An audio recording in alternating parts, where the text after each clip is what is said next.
Eu nunca vi uma mãe ser condenada por abandono afetivo. Foi um comentário que eu li essa semana de uma jurista que eu acompanho e aprecio o seu legado, mas eu tenho dificuldade de compreender as motivações dela. Recentemente ela disse em um evento presencial que eu estava, que sempre achou os homens incompetentes. Acredito que no contexto doméstico e no exercício da paternidade. Isso me chocou.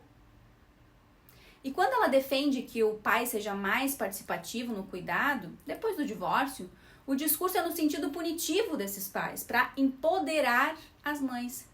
Sabe, eu esperava que fosse uma luta pelo reconhecimento de que o pai também tem habilidade de cuidado, que pode fazer tudo que a mãe faz e é essencial a sua presença para o desenvolvimento dos filhos, mas não. Convencer as mães leoas disso, mas não.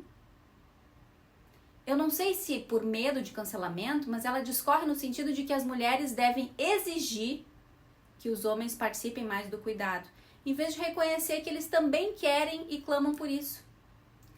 Elas repetem que nenhum pai quer cuidar dos filhos, eles só querem incomodar as mães quando brigam pela guarda na justiça. Eu fico impressionada com o tamanho do ego para achar que tudo é sobre elas e nada sobre os filhos. Quando na verdade muitos queriam até a guarda completa, se pudessem. Mas é a genitora quem ganha esse direito na justiça. O que eu chamo de posse violenta da infância, porque é uma violência privar o filho do convívio com o pai. Porque a mãe nutre uma dependência emocional com o filho e não o contrário. Triste. Hoje eu falei com um pai que me disse que a filha relatou que quer ir morar com ele, mas a avó materna disse para a criança de menos de 10 anos que se a mãe entrar em uma depressão porque ela resolveu ir morar com o pai dela, ela podia esquecer a avó. Vocês conseguem perceber como é perverso isso?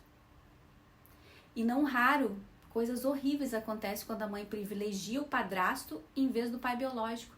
Semana passada eu dei uma consultoria em que um homem me disse que a namorada dele pede constantemente para ele ir buscar a criança dela na escola, sendo que eles estão juntos há 3 ou 4 meses. Ele se sentiu incomodado porque ele se preocupa em não configurar a paternidade socioafetiva. E ele disse não. Aí ele estranhou que ela fala tão mal do pai da criança, mas quando só restou ele de alternativa, ela finalmente o chamou. E ele estava lá cedinho para pegar a criança, para levar na escola. Veja só. Abusos, acidentes, violência acontecem quando estranhos são privilegiados no lugar dos pais, que são alienados da convivência, sabia? Aí eu pergunto, se eu colocar o meu ego acima do bem-estar do meu filho, não é um abandono afetivo reflexo ou inverso que eu promovo impedindo que a criança receba o afeto do pai? E quanto às telas? Nós estamos presenciando um novo tipo de abandono. Não é o abandono físico, é o abandono do cuidado, onde a presença física da mãe ou do pai não garante a atenção real, porque os filhos são deixados nas telas. As crianças que deveriam estar ali explorando, brincando e aprendendo, na verdade estão hipnotizadas por dispositivos eletrônicos, numa espécie de berço digital, que apenas acalma momentaneamente, mas traz consequências profundas para o desenvolvimento. Quando a mãe monopoliza o cuidado e ao mesmo tempo permite que a criança fique horas em frente a uma tela, o que temos não é apenas alienação do pai, mas alienação da própria infância. Estudos mostram que o uso excessivo de telas está relacionado a atrasos no desenvolvimento motor, problemas de comunicação e deficiência no relacionamento social. Ao afastar o filho do pai e colocar ele diante de uma tela, a mãe, na verdade, está se desligando do próprio papel de cuidadora, transformando a criança em refém de estímulos eletrônicos sem vida.